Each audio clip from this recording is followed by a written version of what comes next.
And I sit down there, and it was like the Lord met me in that moment, and I started writing this document that's just called Generous Church. It's funny, I still have the document. I never edited it. I just wanted to keep that alone. So it's still on my computer. It's just called Generous Church. And I wrote like 3 or 4 pages of document just on what it would be like to have a church that's known for their generosity in Christ more than anything else. And there's all kinds of ideas behind that, and I could talk about these at another time, another place.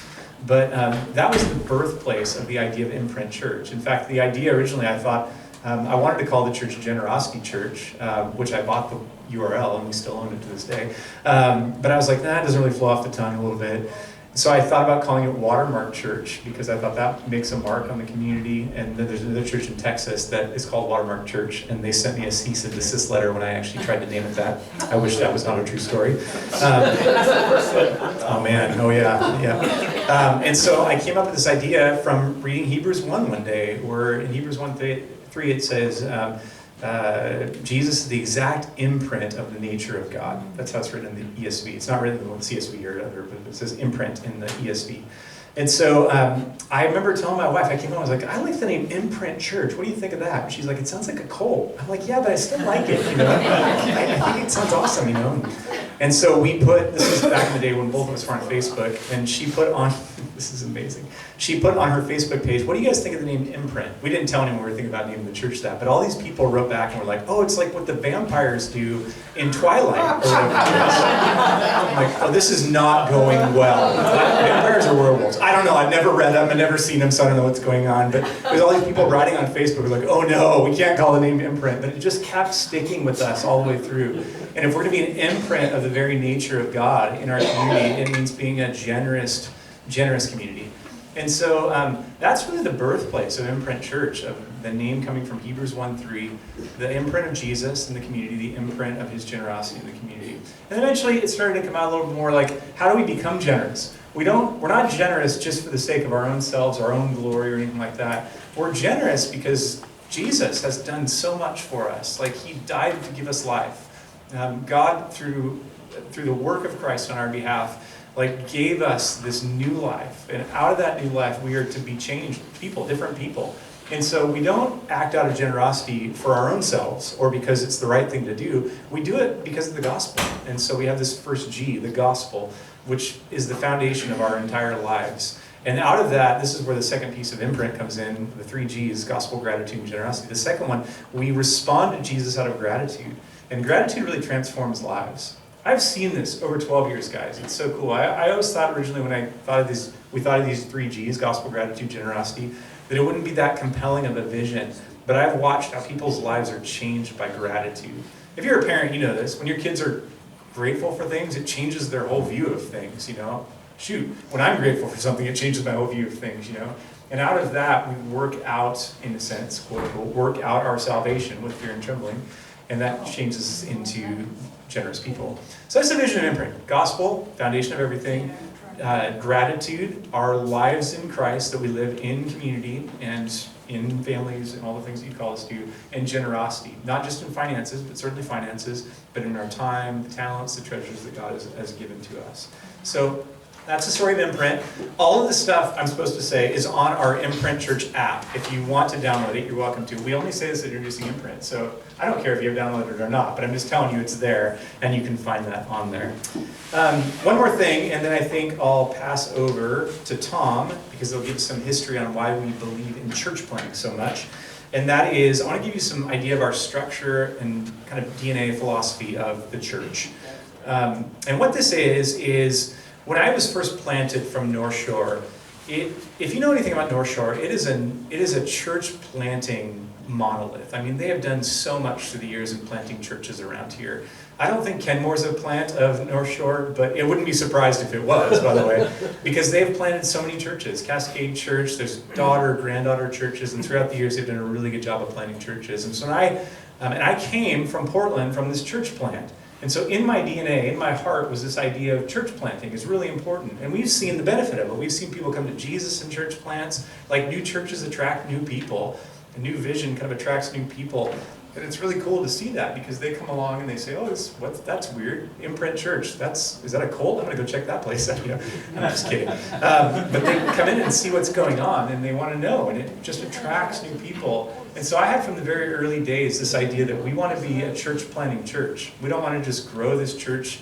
The image I have on my Generous Church document I told you a second ago is what if we're less of a plant where people come in and fill up the planter and more like a tree that just spreads its leaves over the entire community and is a blessing and a shade for people. It's actually written in the document there, by planting multiple churches. So in that document, I'm like, what if we try to grow a medium-sized church? Medium in the sense that we have enough people to do the work of the ministry. You can invite your friends to it, because medium-sized churches tend to have okay programming, if you will. Preaching's not always bad. Sometimes it is. I know the preacher, so I can say that. Music's okay, whatever it might be. But it gives you a chance to say, like, I can invite people to that. It's not just like a family gathering, if you will, but there's more to it than that. But it's not too big that if you're not there, we miss you. Like, you're part of the family of God. And if you show up, you contribute to the saints. You just being there, just like your presence there is a huge difference in the life of the church. And I've seen that in the church for years and years, where even our early days where people were serving at Imprint Church, like, I think many of them thought, like Mark probably thought to himself, if I don't show up, the whole thing's going to fall apart. And I think most of our team did on the team. Like, if I don't show up, the whole thing's going to fall apart. And that was cool. That was a season for us in the church life. But it grew soon after that to include more than that, where we had a medium-sized church and people were starting to come and be able to be part of the ministries, where we could have a couple services. So you could serve at one and sit at another. So families could, kids could go to their classrooms and have family and have a good Sunday school lesson programming, all that stuff available. And that was great. So we wanted to have medium-sized churches that plant churches. And so we grew to a medium-sized church within 2 years, which I was surprised about. I don't know how. I will tell you, I worked as hard at the church that I closed down with that group of people that voted to shut down. I tried so hard there, and it didn't work. And I don't know why. To this day, I still don't know why. I could look you in the eye and say, we gave it a good college try. We did everything we possibly could to see that church be healthy. And for some reason, the Lord chose to just say, no, this is not going to be the case. We're going to let this church go. And that's okay. And when I came to Imprint, we worked hard again. I really did. I worked hard the same amount, and the Lord caused that church to grow. And I don't know why. It's the mystery of God. It's the beauty of Him building the church as He wants to build in various locations around the world. That's the beauty of it. And so as we grew to a medium-sized church, I have another story about this, but I'm running out of time, so I won't tell that. I thought to myself, what if we tried to plant a church? And so, what's that? Way over time. Hey, can't help it. I was only 4 minutes over my sermon today. So we thought to ourselves, what if we plant a church? And so I talked to my friend Tom. We had a really cool moment at a place in Kirkland called Mediterranean Kitchen. And it was like the Lord met us there and kind of met with us and kind of spoke to us about planting a church. And my original intention in doing this was to hire Tom and to have him do what North Shore did for me. Like, give him some money, give him some people, and send him out to plant another church somewhere. Not called Imprint, that was never on my mind, but another church somewhere out there that would reach people for the gospel in another place. And I figured what Tom would do, he'd come on staff, and he's got skills and abilities, he's good at things, so he can play guitar and he can preach, and so I figured he'd do what I did in the early days of Imprint Church, where I would literally play my guitar, set it down, and then preach. And that was my early days of Imprint Church now. Now they don't let me play guitar anymore, so it's going to change things. But we wanted Tom to do that, and so when we hired him, that was the intention, that we'd send out people like him, but the Lord changed things dramatically for us. So let's tell you why there's more than one Imprint location. Yeah, thanks, Darren. So I was at North Shore. Really? How much time do we have? Okay, 5 minutes. Yeah. So I was at North Shore Baptist for several years, and that's when I got to know Darren. We had offices next to each other, and the Lord gave us like a good friendship, and we clicked, and I always admired Darren and respected him and still do, and we just had a good connection. And I never had thought that I would plant a church. In fact, somebody, when I first came to North Shore, suggested the idea to my wife, because they knew that I was one of the teaching pastors. Oh, would Tom want to plant a church sometime? Well, I had never been a part of a church planting church, although ironically I was a part of a church that had at one point in the past been a church plant, but nobody I have kind of a history in Calvary Chapel, nobody had talked about church planting. So it wasn't until I got to North Shore that I even realized church planting is a thing. And I was like, no, I'm not interested in being a lead pastor.